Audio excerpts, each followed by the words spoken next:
আমাদের এই বন্ধুত্বের নিদর্শনটা হাইজ্যাক হয়ে গিয়েছিল, তাদের বাপের নাম এখানে লিখে দিয়েছিল। আমাদের যুব সমাজ একদম এটা সহ্য করবে না। আল্লাহর ইচ্ছায় আমরা বিরোধী দলে বসেছি, কোনো সমস্যা নাই। বিরোধী দলও জনগণের জন্য কল্যাণকর কাজ করতে পারে। আজকের এই উপস্থিতি এবং এই আয়োজন তার প্রমাণ।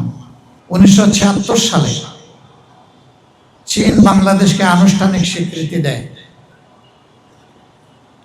এবং তখন থেকে শুরু করে চীন বাংলাদেশের অন্যতম বৃহৎ আন্তরিক পার্টনার, উন্নয়ন অংশীদার।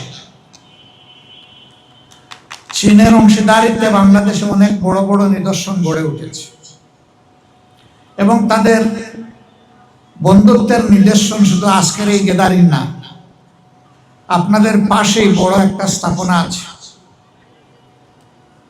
চীন বাংলাদেশ মৈত্রী সম্মেলন কেন্দ্র। এটা পরিপূর্ণভাবেই চীনের অর্থায়নে বাংলাদেশের জন্য উপহার। এখানে বাংলাদেশের একটি টাকাও নাই, পুরাটাই চীনের উপহার। কিন্তু বিগত ফ্যাসিস্ট আমলে আমাদের এই বন্ধুত্বের নিদর্শনটা হাইজ্যাক হয়ে গিয়েছিল। তারা এই হলটার নাম পাল্টিয়ে তাদের বাপের নাম এখানে লিখে দিয়েছিল। এটি চরম অকৃতজ্ঞতা।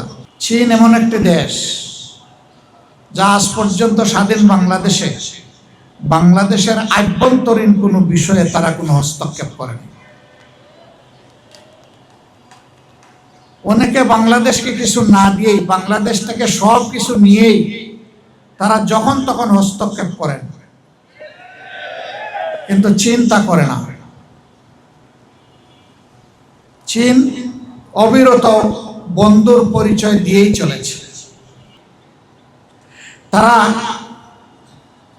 কথায় চিড়া ভিজাতে চান না, তারা দুধ দিয়ে চিড়া ভিজিয়ে দেখিয়েছেন চিড়া এইভাবে ভিজাতে হয়।